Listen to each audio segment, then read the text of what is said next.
السلام علیکم جی، کیا حال چال ہے آپ سب لوگوں کے؟ میں امید کرتی ہوں کہ آپ سب بالکل ٹھیک ہوں گے، خیریت سے ہوں گے۔ ناول ذوالکفل بائی نور بانو کی یہ آخری قسط کا دوسرا حصہ ہے۔ کراچی کے آسمان نے دھیرے دھیرے سیاہ چادر میں خود کو ڈھانپ لیا تھا۔ ایسے میں دو دریا کا پانی آہستہ آہستہ کنارے سے ٹکرا رہا تھا اور ہلکی ہلکی ہوا میں پتوں کی سرسراہٹ سنائی دے رہی تھی۔ دریا کے کنارے کراچی کا نامور ریسٹورانٹ موجود تھا، جس کی چھت پر رنگ برنگی لائٹس جلی ہوئی تھیں۔ اندر لکڑی کی آرام دہ کرسیاں اور میزیں رکھی ہوئی تھیں۔ ہر میز پر سفید رومال اور چھوٹے چھوٹے موم بتیوں کے چراغ جل رہے تھے۔ پس منظر میں دھیمی آواز میں خوبصورت موسیقی رقص کر رہی تھی۔ ریم اور جنید ان میزوں میں سے ایک پر بیٹھے ہوئے تھے۔ ریم سفید لباس میں ملبوس، کھلے بال، آنکھوں میں ایک عجیب سی چمک لیے مینیو کارڈ دیکھ رہی تھی، جبکہ جنید اس کے سامنے نیوی بلو شرٹ میں نظریں اس کے حسین سراپے پر ٹکائے بیٹھا تھا۔ ہوا کی ہلچل ریم کے بالوں کو بار بار پریشان کر رہی تھی، مگر وہ ہوا اور جنید کی نظروں سے بے نیاز مینیو کارڈ پڑھنے میں مگن تھی۔ جنید اس کی بے خبری دیکھ کر بے ساختہ مسکرایا۔ کبھی کبھی سوچتا ہوں، اگر تم میری زندگی میں نہ آتی تو شاید میں صرف جیا کرتا، جیتا نہیں۔ اس کی بات پر ریم نے سر اٹھا کر جنید کی جانب دیکھا۔ لمحے بھر کے لیے چہرے پر سنجیدگی سی ابھری، جیسے دل میں کوئی پرانی لہر، پرانی یاد سی جاگی ہو۔ پھر وہ دھیرے سے مسکرائی۔ میں آ گئی ہوں تو کیا واقعی جینا سیکھ گئے ہو؟ ہوا میں ہلکی سی خنکی تھی، مگر اس لمحے ناگوار نہیں لگ رہی تھی۔ جنید پل بھر کے لیے چپ سا ہو گیا، پھر آہستگی سے مسکرایا۔ اس کی آنکھوں میں نمی کی جھلک تھی، جیسے کوئی جذبہ بہت عرصے بعد بولنے لگا ہو۔ ویران جنگل میں بہاریں لوٹ آئی ہوں، دل کی دنیا آباد ہو گئی ہو۔ تمہاری محبت نے مجھے مکمل کر دیا ہے۔ میں بتا نہیں سکتا تمہیں پا کر میں کتنا مسرور ہوں۔ ریم نے فوراً نظریں جھکا لیں۔ تمہیں پانے کے لیے میں نے عذاب جھیلے ہیں، پلیز مجھے کبھی چھوڑ کر مت جانا۔ جنید نے محبت سے اس کے ہاتھ پر اپنا ہاتھ رکھتے ہوئے نرم لہجے میں التجا کی۔ وہ لمحے بھر کے لیے خاموش ہو گئی، بس آنکھوں میں نمی لیے اسے دیکھتی رہی۔ میں ہی کیوں؟ پھر بے یقینی سے سوال کیا۔ میں تم پر عاشق ہو گیا تھا۔ وہ ہنسا تو ریم بھی ہنس پڑی، مگر لہجے میں سنجیدگی، آنکھوں کی نرمی ہنوز برقرار تھی۔ ایک سوال پوچھوں؟ جنید کی مسکراہٹ سمٹ گئی۔ پوچھو، ریم نے شانے اچکائے۔ وہ کون سا لمحہ تھا جس نے تمہارے دل کو میرے لیے نرم کر دیا؟ جنید کی نگاہوں میں تجسس تھا، وہ بے تابی سے اس کے جواب کا منتظر تھا۔ تم میری زندگی میں آنے والے وہ واحد انسان تھے جس نے کچھ کہے بغیر میرے ضمیر پر لدے بوجھ کو اپنے کندھوں پر اٹھایا، میرے گناہوں کو اپنی خاموشی کے پیچھے چھپا لیا۔ بس مختصر یہ کہ تمہارے پاس اختیار تھا کہ اپنے لیے روشنی کا انتخاب کرو، مگر تم نے خوشی سے میرے اندھیرے کو چنا۔ اب مجھ پر فرض ہے کہ میں اپنے دل کو تمہاری محبت کا پابند کر لوں۔ میں دنیا کے تمام مردوں کو تم پر وار کر پھینکتی ہوں جنید گیلانی۔ وہ بول رہی تھی اور جنید گنگ سا بیٹھا اسے دیکھ رہا تھا، حیرت سے، خاموشی سے۔ ریم کس گناہ کے بارے میں بات کر رہی تھی؟ کیا وہ سب کچھ جانتی تھی؟ اس نے حلق بھر کر سانس ہوا میں خارج کی۔ تم میرے لیے موت کے اس اندھیرے میں کود گئے جہاں سے زندگی کی جانب لوٹنا ناممکن تھا۔ دل کیسے نہ تمہاری محبت میں سجدہ ریز ہوتا جنید۔ تم نے میری محبت میں دیوانگی کی ہر حد پار کر کے زندگی بھر کے لیے مجھے اپنا مقروض کر لیا ہے۔ ریم کی آنکھوں سے چند آنسو کے قطرے خاموشی سے جھلک کر اس کے رخسار بھگو گئے۔ تمنا تھی ریم کے لبوں سے اپنے لیے اظہار محبت سننے کی، اور برسوں پرانی تمنا اب جا کر پوری ہوئی تھی، اور ایسے ہوئی تھی کہ برسوں کا صبر آخر کار اپنا جواز پا گیا تھا۔ بے چینی نہیں تھی، نہ کسی قسم کا خوف تھا۔ ہوا میں عطر گلاب کی خوشبو پھیلتی محسوس ہونے لگی۔ وہ دونوں ہاتھوں میں ہاتھ تھامے ایک دوسرے کے وجود میں کھو سے گئے تھے۔ وقت جیسے تھم گیا ہو، صرف دل کی دھڑکنیں باقی رہ گئی ہوں۔ جیل کے اس گوشہ تنہائی میں واقع مانیٹرنگ روم نیم تاریکی میں ڈوبا ہوا تھا۔ زرد روشنیوں والے بلب کی مدھم چمک، چھت پر گھومتے پنکھے کی ہلکی گڑگڑاہٹ اور CCTV مانیٹرز کی نیلی روشنی اس ماحول کو ایک عجیب سنسنی خیز فضا میں لپیٹے ہوئے تھی۔ مرکزی مانیٹر کے سامنے ذوالکفل الجھے تاثرات کے ساتھ عرفات اور سارا بیگ کو دیکھ رہا تھا۔ ذہن نت نئی سوچوں کا آماج گاہ بنا ہوا تھا۔ اس کے وہی ناول رکھا تھا جسے تھوڑی دیر پہلے ہی اس اختتام کو پہنچایا تھا۔ اس نے پریشانی سے بالوں میں ہاتھ پھیرا، چہرے پر گہری سوچوں کی پرچھائیاں تھیں، جیسے اندر ہی اندر کوئی مقدمہ پھر سے کھل گیا ہو۔ اس کی انگلیاں کتاب کے صفحے کے کنارے کو سہلا رہی تھیں، مگر دماغ کہیں اور تھا۔ پھر اچانک اس نے گردن موڑی اور سامنے میز پر پڑی فائل کو کھول کر عرفات بیگ کا بیان دوبارہ پڑھا۔ آنکھوں کی پتلیاں ذرا سی سکڑیں، ماتھے پر ہلکی سی سلوٹ ابھری اور لبوں پر ایک بے یقینی کی سی لکیر کھنچ گئی۔ اگر وہ واقعی قاتل ہے تو آنکھوں میں وہ خالی پن؟ اس نے خود کلامی سے سوال کیا۔ مانیٹر پر عرفات کی تصویر جمی ہوئی تھی، وہی سر جھکائے خاموش چہرہ، وہی تھکن سے بوجھل آنکھیں جن میں پچھتاوے کا دھواں بھی دھندلا محسوس ہوتا تھا۔ ذوالکفل نے آہستہ سے کرسی کی پشت سے کمر ہٹائی، سیدھا ہو کر بیٹھا اور ذرا آگے جھک کر عرفات کے چہرے کو غور سے دیکھنے لگا۔ اس کی آنکھوں میں اب تجسس نہیں، خطرے کی سنجیدگی اتر چکی تھی۔ یہ وہ آنکھیں نہیں جو قاتل کی ہوں، یہ آنکھیں کسی ایسے انسان کی ہیں جو کچھ چھپا رہا ہے یا کسی کو بچا رہا ہے۔ اس کی آواز دب گئی، مگر دل کی دھڑکن تیز ہو گئی۔ اس نے ہاتھ بڑھا کر کرائم سین فوٹیج کھولی۔ سیاہ ہڈی میں ملبوس ہوٹل کی راہداری سے گزرتا نظر آ رہا تھا، جس کی پشت پر سفید غزال کا پرنٹ تھا۔ اس شخص کا چہرہ ماسک کے پیچھے چھپا تھا، لیکن قد کاٹ، چلنے کا انداز ہنوز عرفات بیگ جیسا تھا۔ ایک طرف ذہن کہہ رہا تھا کہ عرفات نے ہی داور کا قتل کیا ہے، مگر دوسری جانب دل کچھ اور ہی کہہ رہا تھا۔ ہڈی عرفات بیگ کے نام سے آرڈر ہوئی تھی، پیمنٹ اس کے کریڈٹ کارڈ سے ادا ہوئی تھی، تمام ثبوت اس کے خلاف تھے، پھر کیوں دل گواہی دے رہا تھا کہ قاتل عرفات نہیں کوئی اور ہے؟ پھر ایک سوال ذہن میں یہ بھی اٹھ رہا تھا کہ اگر عرفات ہی قاتل تھا تو وہ فوٹیج کس نے اور کیوں غائب کی تھی؟ ذوالکفل کی سانس پھولی، اس نے ایک گہرا سانس لیا، کرسی سے اٹھ کر مانیٹر کے قریب آیا اور انگلی سے عرفات کے چہرے کو زوم کیا۔ اس کی آنکھوں میں کچھ بھی نہیں تھا، نہ غصہ نہ نفرت، بس ایک بے بسی۔ اسی لمحے پس منظر میں چلتے منظر میں سارا بے کی آواز گونجی، اور آج تم نے بھی وہی وار کیا جو تمہارے باپ نے کیا تھا، چھرا دل پر نہیں میری روح پر مارا تم نے عرفات۔ یہ جملہ مانیٹر روم کی خاموش فضا میں گویا گونجنے لگا۔ ذوالکفل کا چہرہ سفید پڑ گیا، اس کی سانسوں کی رفتار تیز ہو گئی۔ سارا بیگ، نیلوفر، وہ بڑبڑایا۔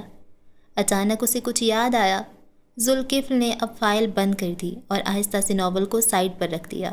مانیٹر اسکرین کی نیلی روشنی میں اس کے چہرے کی ہڈیاں ابھر آئی تھیں، آنکھیں سرخ ہو رہی تھیں۔ یہ صرف ایک قتل نہیں، یہ ایک کہانی ہے، محبت، انتقام اور قربانی کی کہانی۔ اور شاید میں ایک بار پھر سچائی کی بجائے طاقت کے ہاتھوں کھیلنے لگا ہوں۔ اس ناول کو دراز میں رکھا اور شانے اچکاتی ہوئی کرسی سے کھڑا ہو گیا۔ روشنی کی ایک تیز کرن ذوالکفل کے چہرے پر پڑی اور اس لمحے اس کی آنکھوں میں ایک نئی چمک تھی، تلاش کی، تدارک کی اور شاید کفارے کی۔ رات کا سناٹا جیسے کسی گہرے راز کا کفن اوڑھے ہوئے تھا۔ ذوالکفل جیل سے نکلا تو اس کی گاڑی تاریکی کا سینہ چیرتی ہوئی سڑک پر دوڑنے لگی۔ اس کے ذہن میں سارا بیگ کے الفاظ باز گشت کی مانند گونج رہے تھے اور دل کی دھڑکن تیز تر ہوتی جا رہی تھی۔ تم نے بھی وہی وار کیا جو تمہارے باپ نے کیا تھا۔ سڑکیں، درخت، سائے اور گزرنے والی روشنیاں سب ایک دھندلا دھارا بن چکی تھیں۔ ایک ہی فکر اسے جکڑے جا رہی تھی، نیلوفر۔ وہ جیسے ہی گھر کی دہلیز پر پہنچا، گاڑی کا دروازہ پوری شدت سے کھولا، دروازہ دھڑاک سے بند ہوا اور وہ تقریباً دوڑتا ہوا اندر داخل ہوا۔ قدم بےتابی سے سیڑھیاں پھلانگتے ہوئے اوپر کی طرف بڑھ رہے تھے۔ اس کا دل دھڑکنے کی بجائے گویا ہتھوڑے کی مانند سینے سے ٹکرا رہا تھا۔ آنکھوں میں تذبذب، چہرے پر گھبراہٹ اور پیشانی پر پسینے کے قطرے چمک رہے تھے۔ جیسے ہی وہ اپنی اسٹڈی روم میں داخل ہوا، وہاں کا نیم اندھیرا ماحول اس کے اندر کی بے چینی سے میل کھا رہا تھا۔ کمرے میں ایک پرانی خوشبو بسی ہوئی تھی، جیسے کاغذ، سیاہی اور کچھ ان کہی کہانیاں۔ سامنے میز پر وہ دوسرا ناول رکھا تھا جو جانان نے لکھا تھا۔ اس نے کانپتے ہاتھوں سے کتاب اٹھائی۔ ایک وہم، ایک خیال ہی تھا جس نے ذوالکفل کو یہاں تک پہنچایا تھا۔ اسے بالکل بھی اندازہ نہیں تھا کہ یہ کہانی اس کے لیے مددگار ثابت ہونے والی تھی یا اب کی بار یہ واقعی ایک گمان ہی تھا۔ یہ ناول میں نے کڑوی حقیقت پر لکھا ہے، ایک ایسے انسان کی کڑوی حقیقت جو دنیا کے سامنے سر اٹھا کر جینے کا ناٹک کرتا ہے مگر اندر سے اتنا ہی شرمندہ اور پشیمان ہوتا ہے۔ ذوالکفل کو کسی انٹرویو میں کہے جانان کے الفاظ یاد آئے تھے۔ وہ صفحے پلٹتا گیا، لفظ چبھتے گئے۔ اچانک ایک خواب کے آخری سطر پر نگاہ جمی، اور اس نے اپنی بہن کی کہانیاں نہیں چرائی تھیں، اس نے اپنی بہن کا سب سے قیمتی اثاثہ چرایا تھا، اور وہ کچھ لمحوں کے لیے منجمد ہوا۔ اس نے وہ سطر زیر لب دہرائی، انگلی سے ان لفظوں کو چھوا جیسے اس کا مطلب سمجھنے کی کوشش کر رہا ہو۔ ذوالکفل کا ذہن بجلی کی رفتار سے تانے بانے بننے لگا، جیسے بند گرہیں دھیرے دھیرے کھل رہی ہوں۔ مکمل تاریکی میں اچانک روشنی سی منعکس ہو رہی ہو، اور یکدم ایک دھماکے کے ساتھ ذوالکفل نے اپنے منہ پر ہاتھ رکھ لیا۔ قاتل وہ نہیں جسے سب نے سمجھا، بلکہ وہ جو ہمیشہ پردے میں رہا۔ ذوالکفل کی آنکھیں پھٹنے کو آئیں، سانس جیسے رکنے لگی۔ ریم بیگ، وہ زیر لب بڑبڑایا۔ اس کا مطلب جانان نے ریم کی کہانیاں چرائی تھیں، یعنی یہ ناول جانان کا نہیں؟ اس کے لفظ ڈگمگا گئے۔ اگلے ہی لمحے کتاب اس کے ہاتھ سے زمین پر گر گئی۔ کمرے میں ایک موت جیسی خاموشی چھا گئی۔ اس کا سر چکرا گیا، چار سو سناٹا چھا گیا، اور اس کمرے سے نکل کر چند میل دور وہ قصر بیگ کے پرشکوہ زینے دبے قدموں سے عبور کر رہی تھی۔ سیاہ لباس میں لپٹی، آنکھوں میں تمکنت اور برسوں کا جمے ہوئے زہر کی چمک لیے وہ بالائی منزل کی راہداری سے گزرتی اس دروازے کے سامنے آ کھڑی ہوئی جہاں ماضی دفن تھا، یا شاید ماضی زندہ تھا۔ کمرے میں نیم اندھیرا تھا۔ بستر پر شاہ نواز بیگ لیٹے تھے، آدھا جسم فالج زدہ مگر آنکھیں کھلی تھیں۔ وہ سن سکتے تھے، دیکھ سکتے تھے، مگر بے بس تھے۔ قدموں کی چاپ پر انہوں نے آہستہ سے پلکیں جھپکائیں، ہلکی سی نظر ترچھی کر کے دروازے پر کھڑی ریم کی جانب دیکھا، جو چاندنی کی روشنی میں ایسی لگ رہی تھی جیسے کوئی آسیب۔ ریم آہستہ آہستہ چلتی ان کے قریب آئی، چہرے پر ایسی مسکراہٹ تھی جو دل چیر دے، روح لرزا دے، زہریلی، فاتح اور بے رحم۔ اس رات کی روشنی بھی کچھ ایسی ہی تھی، پورا چاند اور ایک معصوم بچی جو بس کہانیوں کی دنیا میں جیتی تھی۔ ریم کے لہجے میں وہی ٹھہراؤ تھا جیسا کسی قبرستان کی مٹی میں ہوتا ہے، گہرا، خاموش اور ناقابل فراموش۔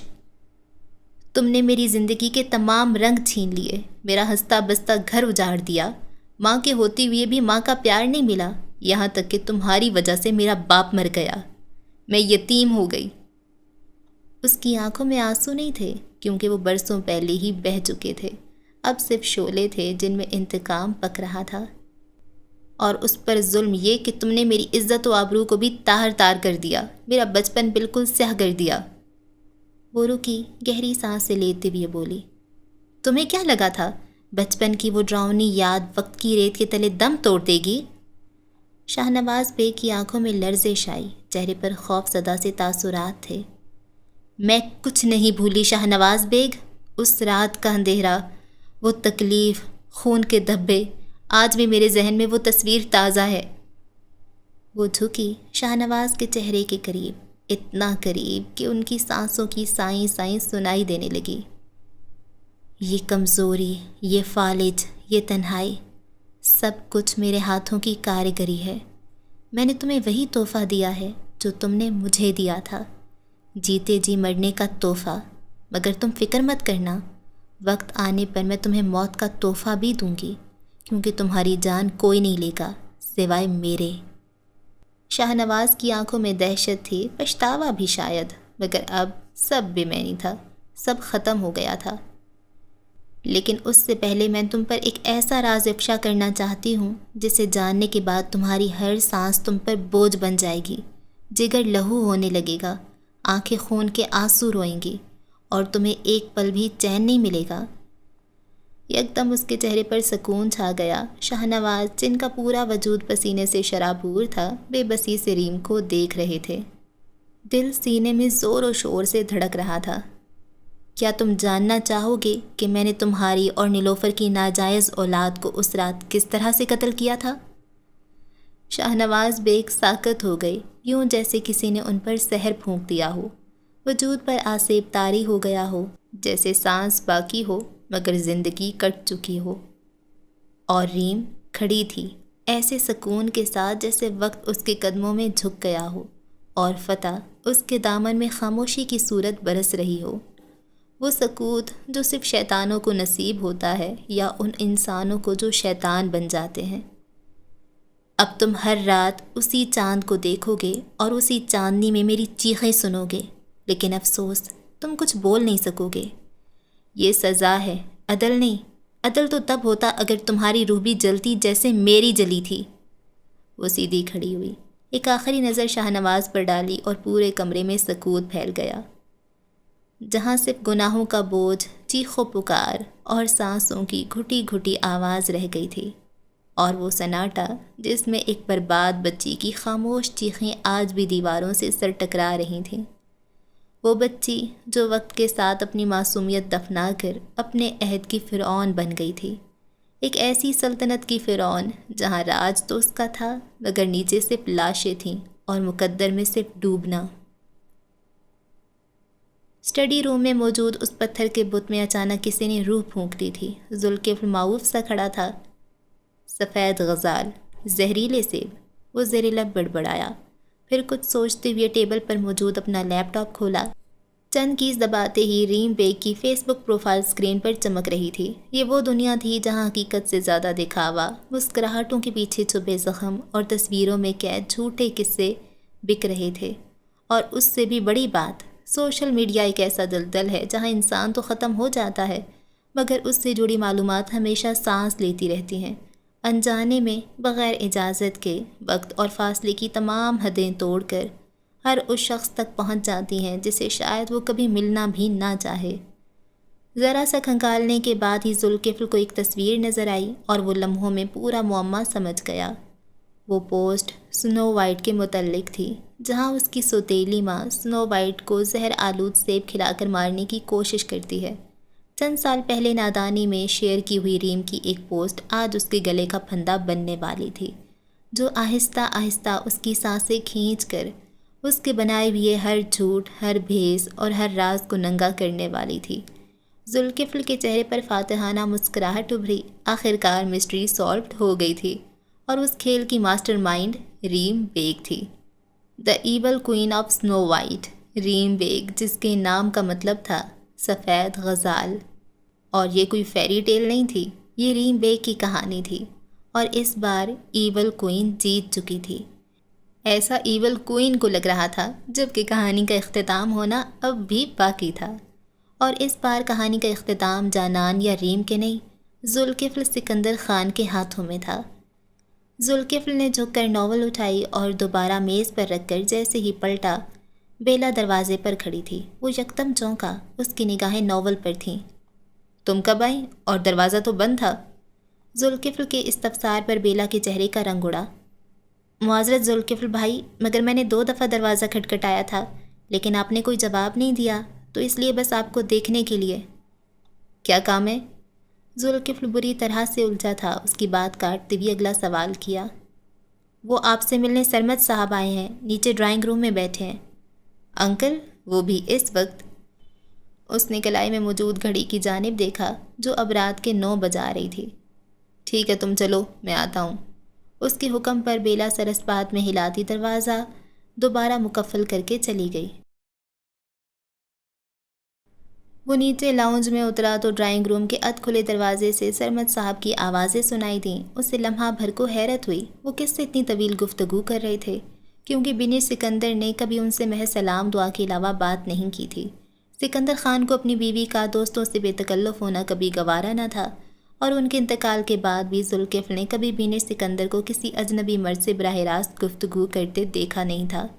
خود ذوالکفل کو بھی یہ بات ناگوار گزرتی، اور بنی سکندر اپنے شوہر اور بیٹے کی اس فطرت سے بخوبی واقف تھیں۔ ذوالکفل نے لمحہ بھر توقف کیا، پھر ایک بھرپور سانس لے کر دروازے کو دھیرے سے دھکیلا۔ دروازہ چرمرایا اور دونوں کی گفتگو اچانک تھم گئی۔ سرمد صاحب نے گردن موڑ کر دروازے کی جانب دیکھا۔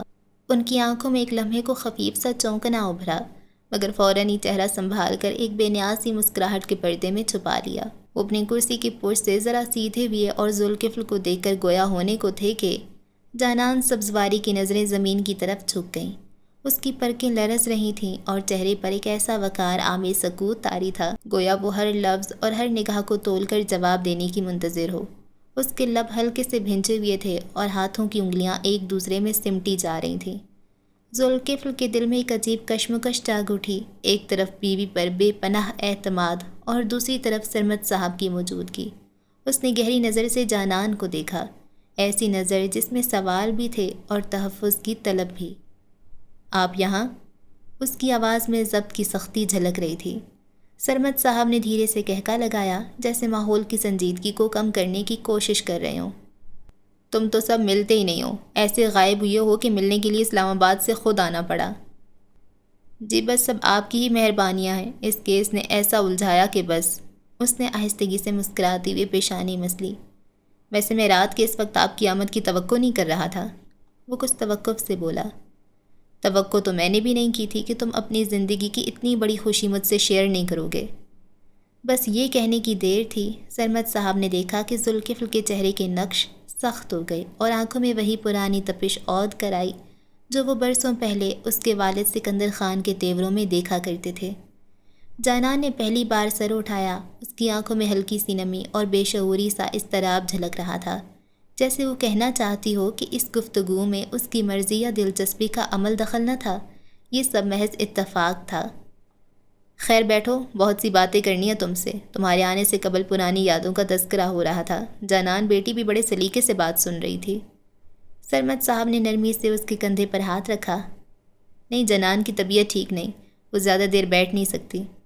انداز بڑا ڈو ٹوک تھا۔ سرمد صاحب کی مسکراہٹ سمٹی اور جانان بھی بلا توقف کے صوفے سے اٹھی اور ڈرائنگ روم سے باہر چلی گئی۔ سرمد صاحب نے ذوالکفل کی جانب دیر تک دیکھا، ان کی آنکھوں میں نمی سی اتر آئی اور ہونٹوں پر ایک ہلکی مسکراہٹ ابھری۔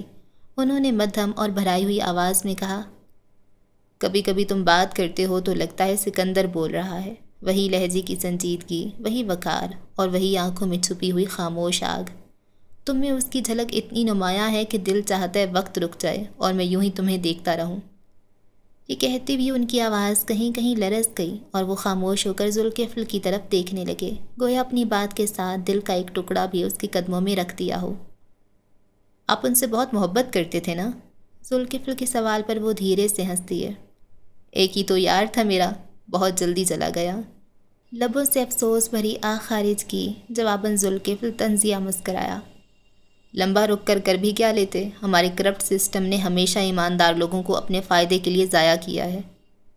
تم تو ضائع نہیں ہوئے، دیکھو سسٹم میں رہ کر بھی اپنے حصے کا کام ایمانداری سے کر رہے ہو۔ کیا فائدہ جہاں ایک ایک گولی کا حساب دینا پڑے، جہاں آپ اپنے طریقے سے کام نہ کر سکیں، جہاں ان کے حساب سے اٹھو بیٹھو سانس لو۔ یہ سسٹم اور اس سسٹم سے منسلک لوگ ہم جیسے لوگوں کو حسب ذائقہ استعمال کرتے ہیں اور پھر کام نکل جانے کے بعد بس قدردانی کے پردے میں ایک تمغہ تھما دیا جاتا ہے، تھوڑی سی ترقی عطا کر دی جاتی ہے اور ذرا سی تشہیر کر کے گویا احسان جتا دیا جاتا ہے۔ اس نے خفگی سے شانے اچکائے، جس پر سرمد صاحب نے ہنس کر پوچھا، سسٹم تمہارے ہاتھ میں ہوتا تو کیا کرتے؟ وہ پرسوچ نگاہوں سے اسے دیکھتے ہوئے دھیرے سے تھوڑی مسل رہے تھے۔ اگر سسٹم میرے ہاتھ میں ہوتا نا تو میں سب سے پہلے اس کا خون چوسنے والے دیمک کو جڑ سے اکھاڑ پھینکتا۔ یہاں انصاف فائلوں میں نہیں ملتا، بندوق کی نالی میں دفن کر دیا جاتا ہے۔ میں ایسا نظام بناتا جس میں قانون کمزور پر نہیں، طاقتور پر بھاری پڑے، جہاں ایک عام آدمی بھی یہ یقین رکھ سکے کہ اس کی آواز دبائی نہیں جائے گی بلکہ سنی جائے گی۔ اور ہاں، اس ملک کی سرزمین پر پھر کسی ذوالکفل کے باپ کو سچ بولنے کی سزا موت نہ ملے۔ لبوں پر ایک کڑوی مگر پر اعتماد مسکراہٹ ابھری، آنکھوں کی پتلیاں تیز چمکنے لگیں اور اس نے بھرائی ہوئی مگر مضبوط آواز میں کہا، اگر تمہیں موقع ملے اپنے باپ کے قاتلوں سے بدلہ لینے کا، پھر؟ ذوالکفل کی آنکھوں کی پتلیاں لمحہ بھر کو سکڑ گئیں، چہرے پر ایک ہلکی سی شفاف مسکراہٹ ابھری، جیسے اندر کے زخم خون میں ڈوب کر دھاڑنے لگے ہوں۔ وہ آہستہ آہستہ اپنی تھوڑی سہلاتا ہوا جھک کر سرمد صاحب کے قریب آیا، اس کی آواز میں سرد لوہے جیسی کاٹ تھی۔ بدلہ؟ میں بدلے پر یقین نہیں رکھتا، بدلہ تو وقتی تسکین ہے۔ میں تو ان کے وجود کو اس طرح مٹاؤں گا کہ آنے والی نسلیں عبرت کی مثال دیں گی۔ وہ صرف مریں گے نہیں، ان کے غرور، ان کے نام اور ان کی طاقت کی جڑیں بھی اس مٹی سے اکھاڑ پھینکوں گا، تاکہ تاریخ لکھے کہ سکندر خان کا بیٹا انصاف لینے نہیں، انصاف قائم کرنے آیا تھا۔ یہ کہتے ہوئے اس کی ناک کی نسیں تن گئیں، جبڑا سختی سے بھنج گیا اور آنکھوں کی سرخی میں برسوں کا غصہ دہکنے لگا۔ کمرے کی فضا لمحہ بھر کو گھٹن زدہ خاموشی میں ڈوب گئی، جیسے دیواریں بھی اس عہد کی گواہ بن گئی ہوں۔ کبھی کبھی تمہارا یہ جوش اور غصہ دیکھ کر ڈر جاتا ہوں، وہ بے بسی سے مسکرائے۔ میں نے جس روز یہ وردی پہنی تھی، اس روز تقدیر کے لکھے ہر فیصلے کے آگے سر تسلیمی خم کر دیا تھا۔ مجھے کسی چیز کا خوف نہیں، موت کا بھی نہیں۔ اس کے الفاظ کے ساتھ ہی اس کی نظریں عزم و استقلال کے ساتھ سامنے گڑ گئیں، گویا وہ اپنے انجام سے قبل ہی رضا و تسلیم کا پیمان باندھ چکا ہو۔ جواباً سرمد صاحب کچھ کہہ نہ سکے، بس مسکرا کر گفتگو کا رخ دوسری جانب موڑ دیا۔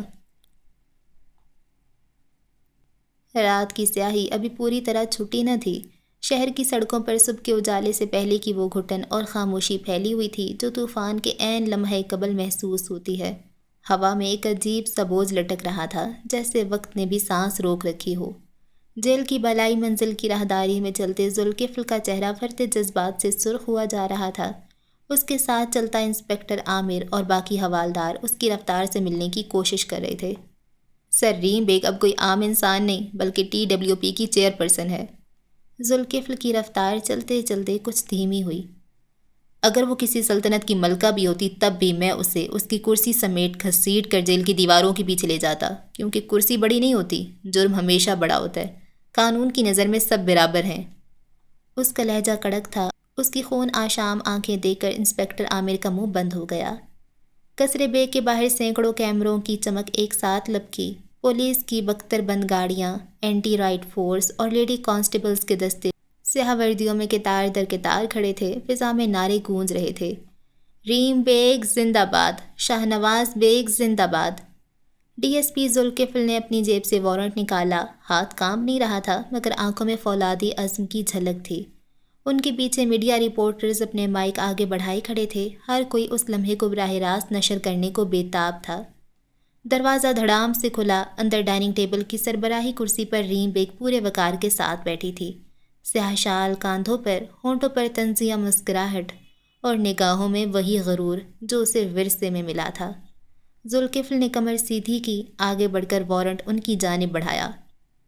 ریم بیگ، آپ پر مخالف جماعت کے سربراہ کے بیٹے داور کے قتل کا مقدمہ ہے۔ آپ کو قانون کے مطابق گرفتار کیا جا رہا ہے۔ کمرے میں لمحہ بھر کو سناٹا چھا گیا۔ باہر ہجوم میں شور بھڑک اٹھا۔ چیخ و پکار، کیمروں کے فلیش اور نعرے ایک طوفان کی طرح ٹکرا رہے تھے۔ ریم بیگ نے وارنٹ کی طرف دیکھا، پھر ذوالکفل کی آنکھوں میں نظریں گاڑ دیں، ہونٹوں پر وہی زہریلی مسکراہٹ ابھر آئی۔ قانون؟ وہ آہستگی سے بولی۔ یہ قانون تب کہاں تھا جب میرے ساتھ زیادتی ہوئی، غلط ہوا، ظلم ہوا؟ آج جب میں نے اپنے ساتھ ہوئی زیادتیوں کا ذرا سا بدلہ کیا لیا، تم تو سیریس ہی ہو گئے ذوالکفل سکندر خان۔ انداز طنزیہ تھا، کانٹوں سے بھرپور۔ اسی لمحے لیڈی پولیس آگے بڑھی۔ 2 خاتون اہلکاروں نے باضابطہ انداز میں انہیں بازوؤں سے تھاما۔ میڈیا کے کیمرے اور قریب آ گئے۔ ذوالکفل کی آواز گونجی، ہجوم کو پیچھے رکھو، ملزمہ کو فوراً سرکاری گاڑی میں بٹھایا جائے۔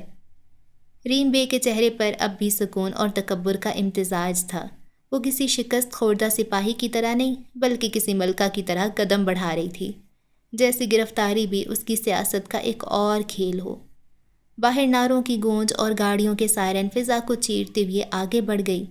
ایک تاریخ ساز گرفتار ہو چکی تھی، مگر اصل طوفان تو ابھی آنے والا تھا۔ مطلب کہانی ابھی شروع ہوئی تھی، ختم نہیں۔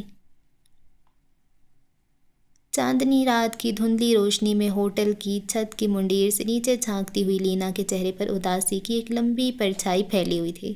اس کی آنکھیں سرخ اور بوجھل تھیں، جیسے کئی دنوں سے نیند نے ان سے کنارہ کر لیا ہو۔ لبوں پر خاموشی کی ایک لکیر تھی، مگر اس خاموشی میں ایک تھکن زدہ پکار دبی ہوئی محسوس ہوتی تھی۔ چاند کی سفید کرنیں اس کے گالوں پر پڑ کر ان پر نمی کی ہلکی سی جھلک نمایاں کر رہی تھی، گویا دل کے بوجھ نے آنکھوں کو قطرہ قطرہ بہنے پر مجبور کر دیا ہو۔ محبت جو جواب نہ پائے تو آنکھوں کے راستے بہہ کر دعا بن جاتی ہے۔ آسمان پر پھیلے سیاہ بادل اور چھت پر بچھی پرانی چارپائی اس خاموشی کو اور گہرا کر رہے تھے۔ دور کہیں ہوا میں ہلتے درختوں کی سرسراہٹ سنائی دیتی تھی جو اس کے تنہا دل کی دھڑکنوں کے ساتھ ہم آہنگ لگتی تھی۔ لینا کے ذہن میں بار بار چائے کے چھوٹے سے ہوٹل کی تصویریں ابھرتی تھیں جہاں دن رات بھاپ اڑاتی کیتلیاں، برتنوں کی کھنک اور گاہکوں کی ہلکی چہل پہل رہتی تھی۔ انہی سب کے بیچ ایک نوجوان کا سراپا ابھرتا تھا، عرفات کا سراپا۔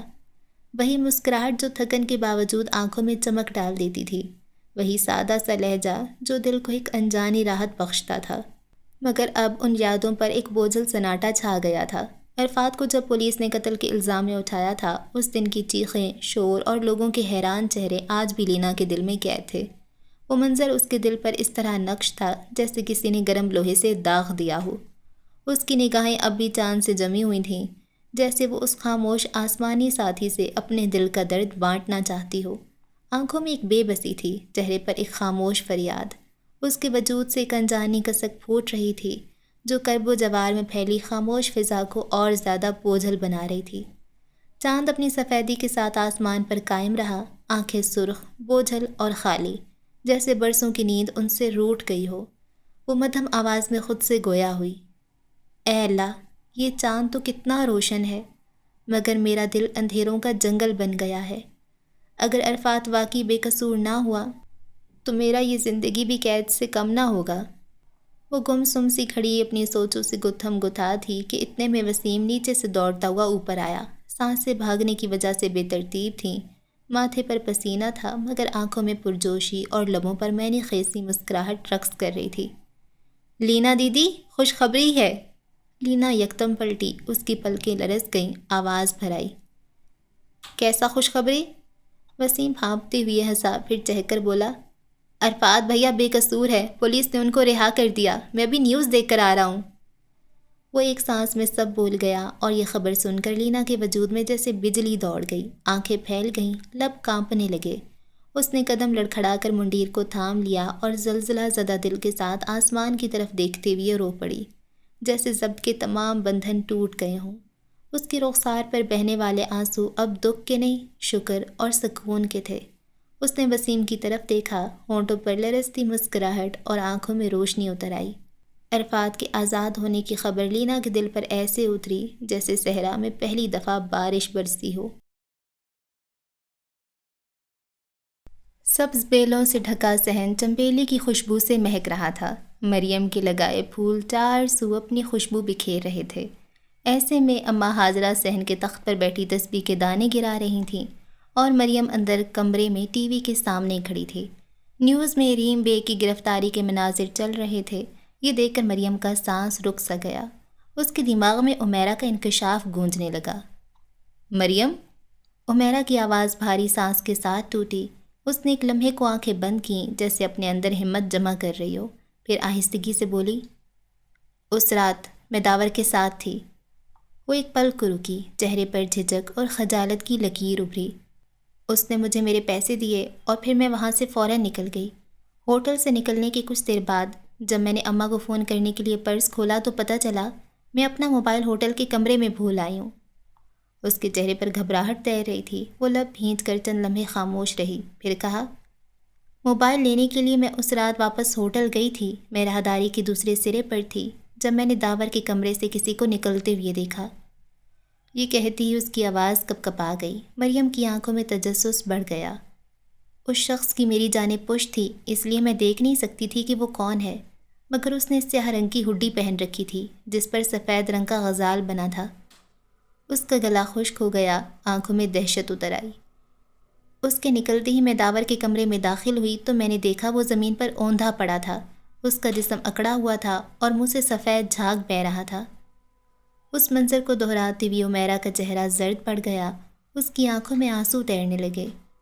اسے دیکھ کر میں بری طرح ڈر گئی۔ میں نے جلدی سے سائڈ ٹیبل پر رکھا اپنا موبائل اٹھایا اور واپس جانے کو پلٹی تو مجھے کمرے کے دروازے پر بھاری قدموں کی چاپ سنائی دی۔ اس کے ہونٹ کپ کپائے۔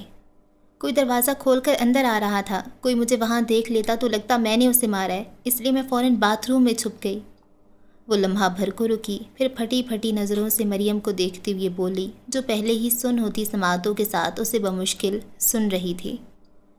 سفید رنگ کی شلوار قمیص میں ملبوس وہ کوئی آدمی تھا۔ وہ داور سے عجیب و غریب باتیں کر رہا تھا۔ لمحے بھر کی خاموشی، پھر اس نے چاقو سے اس کے سینے پر وار کیا۔ وہ لمحے بھر کو رکی، جیسے آنکھوں کی پتلیوں پر وہ منظر ابھرا ہو۔ مریم نے منہ پر ہاتھ رکھ لیا۔ کیا تم اس آدمی کو جانتی ہو؟ کئی لمحوں کی خاموشی کے بعد مریم نے استفسار کیا۔ اس کے سوال پر عمیرہ نے اسے خالی نگاہوں سے دیکھتے ہوئے سر اثبات میں ہلایا۔ ہاں، میں جانتی ہوں وہ کون تھا۔ مریم؟ اماں ہاجرہ کی پکار پر مریم کی سوچوں کا تسلسل ٹوٹا۔ اس نے چونک کر کمرے کے دروازے پر کھڑی اماں ہاجرہ کو دیکھا۔ کب سے آواز دے رہی ہوں تجھے، کدھر کھوئی ہوئی ہے؟ انہوں نے نرمی سے استفسار کیا۔ کچھ نہیں اماں، بس۔ اس نے ٹی وی بند کیا، دماغ میں سوچوں کا ڈھیر لگا تھا۔ میں چھوٹی کے ساتھ تیرے تایا کے گھر جا رہی ہوں، شاید رات وہیں رک جاؤں۔ سالن میں نے پکا دیا ہے، تو اپنے اور بھائی کے لیے روٹیاں بنا لینا۔ حکم صادر کر کے وہ صحن کی جانب پلٹ گئیں، جبکہ مریم نے کچھ سوچتے ہوئے میز پر رکھا اپنا موبائل فون اٹھایا۔ اس نے من ہی من میں فیصلہ کر لیا تھا کہ وہ انسپکٹر عامر کو سب سچ بتا دے گی، مگر دل کے کسی کونے میں ایک انجانا سا خوف بھی دستک دے رہا تھا۔ سمندر کی لہریں اندھیرے میں چٹانوں سے وحشیانہ انداز میں ٹکرا رہی تھیں۔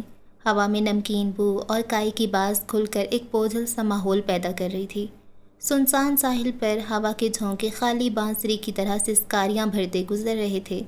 ریت پر نمی جمی ہوئی تھی اور اس پر دو سائے آہستہ آہستہ قدم رکھتے قریب آئے۔ دبلے پتلے نوجوان نے کانپتی مگر زہریلی سرگوشی میں کہا، فوٹیج چھپانے کا بھی کوئی فائدہ نہیں ہوا۔ ریم بے کو حراست میں لے لیا گیا ہے، وہ کبھی بھی منہ کھول سکتی ہے۔ اس کی آنکھوں میں وحشت اور تجسس کی جھلک تھی۔ بال بکھرے ہوئے اور ہونٹ بے چینی سے بھنچے ہوئے تھے۔ مقابل کھڑے ادھیڑ عمر شخص نے سرد کہکا لگایا، پھر بھاری آواز میں آہستگی سے بولا، جیسے ہر لفظ کسی اندھی گہرائی سے ابھر رہا ہو۔ منہ کھلنے سے پہلے ہی بند کر دو۔ انہوں نے سگار کا دھواں ہوا میں خارج کرتے ہوئے کہا۔ اور اس ذوالکفل کا کیا کرنا ہے؟ ریم کی موت بھی اسے ہم تک پہنچنے سے روک نہیں پائے گی۔ وہ اس کیس کی رگوں میں اتر چکا ہے۔ ریم کے ساتھ ساتھ ذوالکفل کو بھی خاموش کرنا پڑے گا۔ نوجوان شخص کے مشورے پر مقابل کے چہرے کا رنگ بدلا۔ رگوں میں اترے، قبر میں ہم اتاریں گے، جیسے اس کے باپ کو اتارا تھا، مگر اب کی دفعہ انداز کچھ مختلف ہوگا۔ اس شخص کے ہونٹوں پر زہریلی سی مسکراہٹ ابھری۔ ہوا کے تیز جھونکے سے ریت اڑنے لگی۔ نوجوان شخص انہیں تجسس بھری نظروں سے دیکھ رہا تھا۔ ہاتھی سے کہو ملکہ کو کچل دے، بادشاہ خود بخود مر جائے گا۔ کہتے ہی اس کی آنکھوں میں ایک خونی چمک ابھری، جیسے کسی مردہ دل میں اچانک آگ بھڑک اٹھی ہو۔ ان کے حکم پر سر اثبات میں ہلاتے ہوئے اس نے پینٹ کی جیب میں ہاتھ ڈالا ہی تھا کہ اس کا موبائل بجنے لگا۔ موبائل کی سفید روشنی میں ان دونوں کا چہرہ نمایاں ہوا۔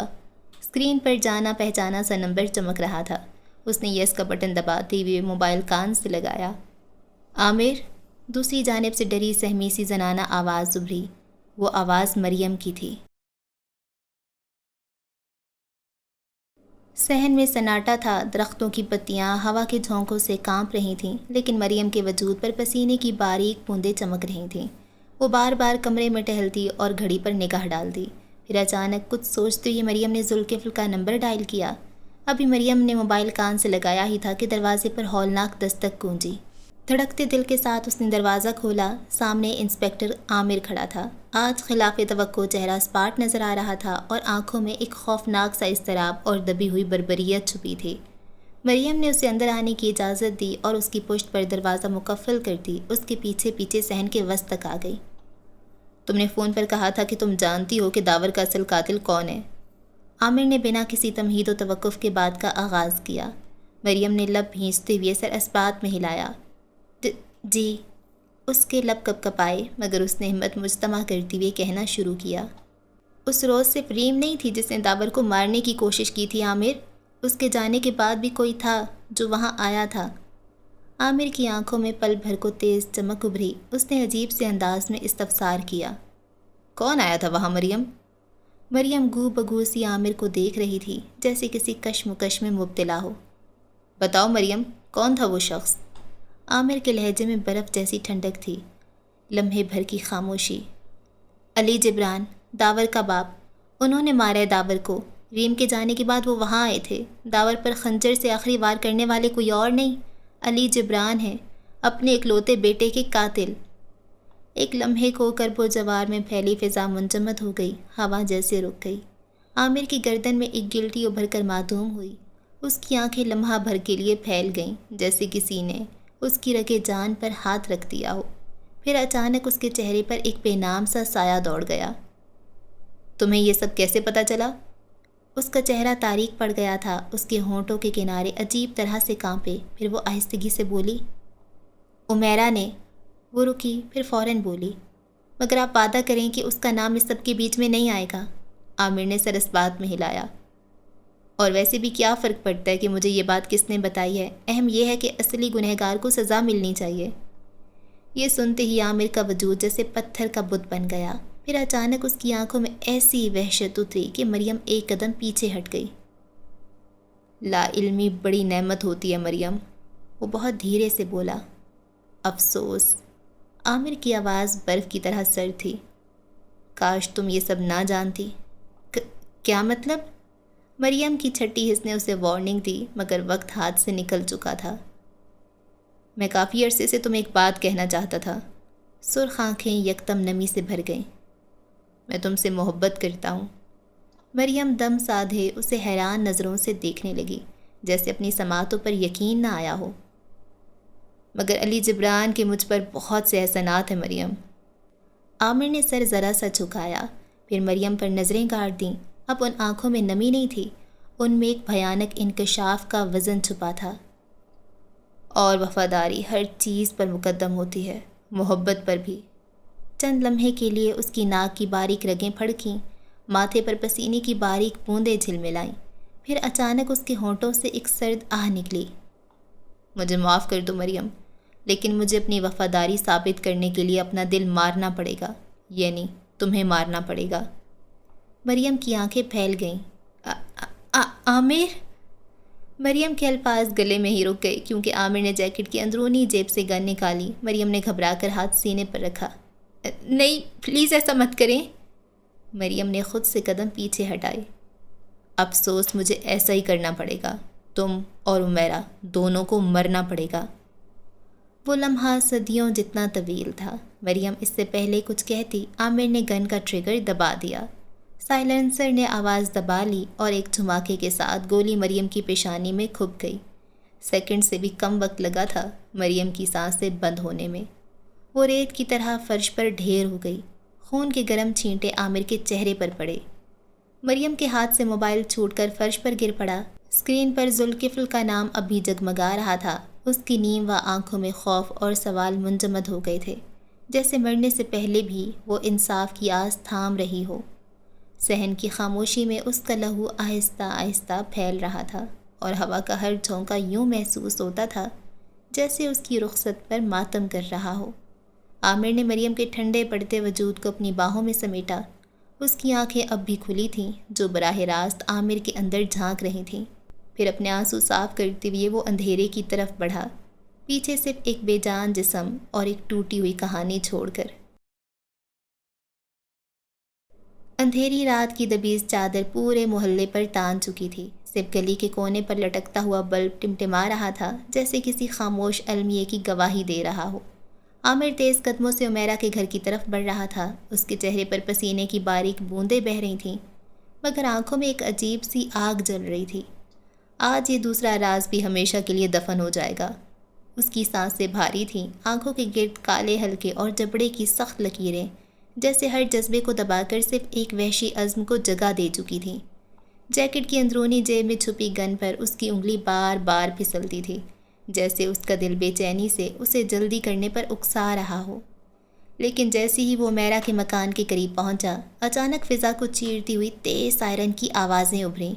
لمحہ بھر میں گلی کی خاموشی کو بے شمار پولیس وینز نے نگل لیا۔ نیلی اور سرخ لائٹیں اندھیرے کو کاٹتی ہوئی ہر دیوار پر رقص کرنے لگیں۔ عامر کے قدم ایک دم رک گئے۔ اس کا چہرہ سن ہو گیا، آنکھیں حیرت سے پھیل گئیں اور ہونٹ نیم وا رہ گئے۔ وہ دیوار کے سائے میں دبک گیا۔ دل کی دھڑکن اب اس قدر تیز تھی کہ خود اسے بھی محسوس ہو رہا تھا جیسے سینہ پھٹ جائے گا۔ چاروں طرف سے پولیس نے گلی کو گھیر لیا تھا۔ بھاری بوٹوں کی دھمک، رائفلوں کی دھمکیلی آوازیں اور اسپاٹ چہروں والے اہلکار ایک لمحے میں عمیرہ کے گھر کی طرف لپکے۔ دروازے پر ہتھوڑے جیسے دستک دی گئی اور جب اندر سے کوئی جواب نہ آیا تو اگلے ہی پل وہ دروازہ توڑ کر اہلکار اندر گھس گئے۔ کچھ ہی لمحوں بعد عمیرہ کو باہر کھینچ کر لایا گیا۔ اس کے چہرے پر دہشت کی لکیریں صاف دکھائی دے رہی تھیں، آنکھوں میں بے یقینی اور ہونٹ کپ کپا رہے تھے۔ وہ مسلسل بس میں بے قصور ہوں، میں نے کچھ نہیں کیا کی صدائیں لگا رہی تھی، مگر پولیس کی گرفت مضبوط تھی۔ ایک خاتون اہلکار نے اس کو دونوں ہاتھوں میں ہتھکڑیاں ڈال دیں۔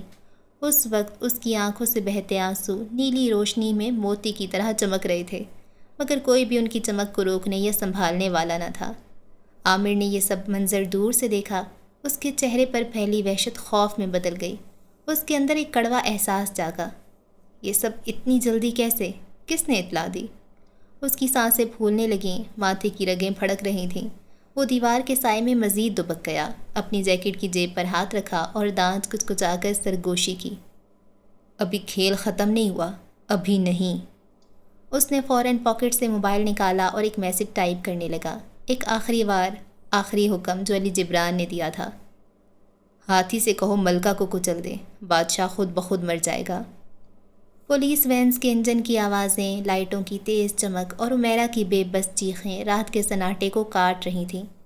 عامر اندھیرے میں چھپ کر سب دیکھ رہا تھا، مگر اس کی آنکھوں میں اب وحشت کے ساتھ ساتھ ایک اور چیز بھی تھی، ایک خوف کہ اگلا وار شاید اسی پر پڑے گا۔ گلی کے کونے پر اندھیرا اور سناٹا چھایا ہوا تھا۔ پولیس کی گاڑیاں عمیرہ کو لے جا چکی تھیں، مگر ماحول میں اب بھی نیلی اور سرخ روشنی کی جھلکیاں گونج رہی تھیں۔ عامر دیوار کے ساتھ ٹیک لگائے سانس روکنے کی کوشش کر رہا تھا۔ اس کے چہرے پر خوف اور غصے کا امتزاج تھا، آنکھوں کے کنارے پھڑک رہے تھے اور ماتھے پر پسینے کی بوندیں روشنی میں چمک رہی تھیں۔ وہ جیکٹ کے اندر ہاتھ ڈال کر گن کو سہلانے لگا۔ مجھے جلدی یہاں سے نکلنا ہوگا، وہ زیر لب بڑبڑایا، لیکن جیسے ہی اس نے قدم بڑھایا پیچھے سے ایک بھاری آواز گونجی، یہاں ہی رک جاؤ عامر۔ عامر کے قدم زمین میں جیسے جم گئے۔ اس نے آہستہ سر گھمایا تو دیکھا ذوالکفل اندھیرے سے نکل کر سامنے کھڑا تھا۔ اس کی آنکھوں میں ایک عجیب سا عزم تھا، جبڑے سخت اور مٹھی بھینچی ہوئی تھی۔ عامر کی آنکھوں میں لمحہ بھر کو حیرت اور پھر زہر بھری مسکراہٹ ابھری۔ تم سمجھتے ہو کہ تم مجھے روک لوگے؟ اس نے دانت پیستے ہوئے کہا اور فوراً گن نکال کر ذوالکفل کی طرف تان دی۔ ذوالکفل کے چہرے پر ذرا سا بھی خوف نہ تھا۔ اس نے ایک قدم قریب آتے ہوئے کہا، تم نے جو بویا ہے وہ کاٹے بغیر تمہیں رہائی نہیں ملے گی عامر، مریم کی موت کا حساب تو تمہیں دینا پڑے گا۔ عامر نے کہکا لگایا، مگر اس کہکہے میں ایک لرزہ چھپا ہوا تھا۔ میں نے جو کیا وفاداری کے لیے کیا، اور میں اپنے کیے پر بالکل بھی شرمندہ نہیں ہوں۔ اگلے ہی لمحے اس نے ٹریگر دبانے کی کوشش کی، مگر ذوالکفل بجلی کی تیزی سے ایک طرف جھکا، گولی دیوار سے ٹکرائی، چنگاری اٹھی، دونوں ایک دوسرے پر جھپٹے، گن ایک طرف گر گئی اور اب صرف ہاتھوں کی زور آزمائی تھی۔ ذوالکفل نے عامر کی کلائی پکڑ کر مروڑ دی۔ عامر نے غصے سے گرجتے ہوئے گھونسا مارا جو ذوالکفل کے گال پر لگا۔ اس کا ہونٹ پھٹ گیا اور خون بہنے لگا، مگر اس کی آنکھوں میں مزید شدت بھڑک اٹھی تھی۔ عامر نے اچانک جیب سے چھرا نکالا اور وار کیا۔ ذوالکفل نے بازو سے روکنے کی کوشش کی، چھرا بازو پر رگڑ کھا گیا، خون بہنے لگا، مگر ذوالکفل نے ہمت نہ ہاری۔ دونوں زمین پر لڑک گئے، گرد و غبار اڑنے لگا۔ عامر چھرا بار بار مارنے کی کوشش کرتا رہا، جبکہ ذوالکفل نے دونوں ہاتھوں سے اس کی کلائی کو روکے رکھا۔ ان کے چہرے چند انچ کے فاصلے پر تھے۔ آخرکار ذوالکفل نے ایک زوردار جھٹکا مارا، عامر کے ہاتھ سے چھرا چھین کر پلٹ دیا۔ لمحے بھر کے لیے عامر کی آنکھیں پھیل گئیں، جیسے اسے اپنی موت کا عکس دکھائی دے گیا ہو۔ ذوالکفل نے دانت بھینچ کر کہا، مارنے سے پہلے میں تمہاری یہ غلط فہمی دور کر دینا چاہتا ہوں کہ تم نے جو کیا وہ وفاداری نہیں، غداری ہے، انسانیت سے، محبت سے، اپنے فرض سے، اور اب دنیا تمہیں غدار کے لقب سے جانے گی۔ اور ایک ہی بار میں ذوالکفل نے عامر کے سینے میں چھرا گھونپ دیا۔ عامر کے ہونٹوں سے ایک بھاری سانس نکلی۔ وہ طنزیہ مسکرایا، تمہیں لگتا ہے کھیل ختم ہو گیا؟ نہیں ذوالکفل، اصل وار تو اب شروع ہوگا۔ علی جبران وہ شطرنج کا بادشاہ ہے، اور بادشاہ جب پیادے قربان کرتا ہے تو اگلا وار ملکہ پر ہوتا ہے۔ ذوالکفل کے ماتھے پر ناسمجھی سے بل پڑے۔ کیا مطلب ہے تمہارا؟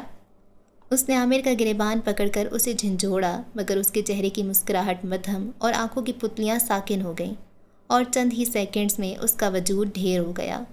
اندھیری گلی میں خاموشی چھا گئی، مگر وہ خاموشی اب خوف کی نہیں بلکہ انجام کی تھی۔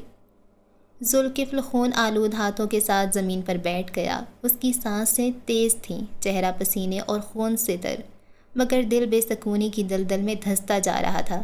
یہ عامر جاتی جاتی کیا کہہ گیا تھا؟ اس نے پریشانی سے سر پر ہاتھ پھیرتی ہوئی موبائل نکالا اور بینش سکندر کا نمبر ڈائل کیا۔ اوکے جی، تو یہ آپ سمجھ لیں کہ سیکنڈ لاسٹ ایپیسوڈ ہے، جو ابھی نیکسٹ پارٹ آئے گا وہ لاسٹ ایپیسوڈ ہوگی۔ اور ایک چیز پتہ چلتی ہے، نئی چیز نکل کے آ جاتی ہے، پرانا قصہ سالو ہوتا ہے، نیا آ جاتا ہے۔ اچھا، علی جبران تھا اس ساری چیزوں کے پیچھے۔ علی جبران نے اپنے بیٹے کو مارا ہے، کیونکہ علی جبران کو پتہ چل گیا ہوگا کہ یہ اس کا اپنا بیٹا نہیں ہے۔ تو یہاں پہ یہ چیٹنگ بڑی چل رہی ہے یار، یہ کیوں کرتے ہیں چیٹنگ اپنے پارٹنر کے ساتھ؟ کتنی بری بات ہے، مطلب کتنی ہی کوئی گھٹیا غلط بات ہے۔ پر یہ کون سا بہت کوئی اچھے ہیں، گندے بچے ہیں، سارے گندے کام کرتے ہیں۔ تو اس کو علی جبران پسند ہوتا ہے، مطلب بیٹا ہوتا ہے نا، وہ تو بیٹوں کی طرح ہی اسے پیار کرتا ہوگا۔ اچھا، ریم کا بھی تو اس میں قصہ آیا ہے کہ ریم نے بھی اسے مارا ہوتا ہے، ریم نے بھی اپنی طرف سے اسے مارا ہے۔ پر کیوں مارا ہے؟ جسٹ اس وجہ سے کہ وہ اس کے جو اسٹیپ فادر ہوتے ہیں وہ اس کے ساتھ زیادتی کرتے ہیں، تو وہ ان سے بدلہ لینے کے لیے اس کو مارتی ہے۔ پر یہ اتنی بڑی وجہ تو نہیں ہے، کیونکہ اس کو علی جبران سے کہاں محبت ہوتی ہوگی، وہ اس کو شاہ نواز بیگ کو، اس کو تو نہیں تھی نا۔ پھر ریم کے پاس کوئی اور وجہ ہے اس کو مارنے کی، یہی شاید وجہ ہے، اور اس نے فالج شاہ نواز کو ریم نہیں کیا ہے۔ ٹھیک ہے، صحیح ہے۔ اور کیا ہوا ہے؟ اور یہ سرمد صاحب کا اس میں اب کیا قصہ کھل گیا ہے کہ وہ جنان کے ساتھ اتنی دیر بیٹھ کے کیا بات کرتے رہے ہیں؟ کون سی ایسی اور بات ہے؟ اچھا، یہ تو شروع سے تھا کہ ذوالکفل کے فادر کو کسی نے مارا ہوگا، وہ بھی معمہ نکلے گا، تو یہ بھی اس نے کیا ہوگا، علی جبران نے کیا ہوگا، یہ ایک دم سے نکل کے سامنے آیا، اور ہر چیز میں یہی انوالو ہے، اور عامر بھی اسی کا بندہ تھا۔ ٹھیک ہے، اور کیا ہوا؟ اچھا، یہ مریم مر گئی بیچاری یار، او اچھی بچی تھی، ٹھیک ہو گئی تھی، اور عمیرہ نے اسے بتایا ہوتا ہے۔ اچھا، وہ فون پہ پھر ذوالکفل سن لیتا ہوگا نا وہ ساری باتیں۔ اور کیا ہوا ہے؟ اچھا، وہ رہا ہو گیا، پر وہ کیوں قربانی دے رہا تھا؟ کس کے لیے قربانی دے رہا تھا؟ وہ کیا نام ہے اس کا، وہ کیا نام ہے اس لڑکے کا کیا نام ہے؟ عرفات۔ ہاں، تو عرفات کیوں قربانی دے رہا تھا اگر جنان نے قتل نہیں کیا؟ تو مجھے لگا تھا جنان نے قتل کیا ہے نا، اور یہ اس کی قربانی دے رہا ہے۔ تو جنان نے نہیں کیا تو وہ ریم کے لیے پھر قربانی دے رہا ہے؟ اتنا اچھا بھائی ہے شاید، ہاں ٹھیک ہے اور یا شاید عرفات کو لگا ہو جنان نے قتل کیا ہے، یہ بھی تو ہو سکتا ہے۔ اور جنان کے بھی کچھ بہت سے سائیکالوجیکل ایشوز تھے، تو اس کا کیا بنا ہے؟ اور اس کو کوئی بچی وہ جو نظر آیا کرتی تھی وہ جنان خود ہی تھی۔ بہت سی چیزیں ہیں، لیکن ابھی تو بہت کم پیجز رہ گئے ہیں، اور کیا کیا ریویل ہوگا۔ اور علی جبران نے کیا کہا ہے؟ کون سی ملکہ کو مار دے؟ شاید جنان کو، ہے نا؟ چلیں اگلے کچھ پیجز ہیں نا، ان کو دیکھتے ہیں۔ اور ہاں، بس آپ سے اتنا سا کہنا تھا کہ ہم نے اتنا لمبا عرصہ ذوالکفل کو ساتھ پڑھا، اور اب میں یہ چاہتی ہوں کہ اگر آپ نے ابھی تک چینل کو سبسکرائب نہیں کیا ہوا تو کائنڈلی کر دیں، کیونکہ نیکسٹ ایپیسوڈ لاسٹ ہوگی، اور پھر پتہ نہیں ملاقات ہو یا نہ ہو، اس لیے سبسکرائب کر دیں، ٹھیک ہے نا؟ ہاں جی، اللہ حافظ۔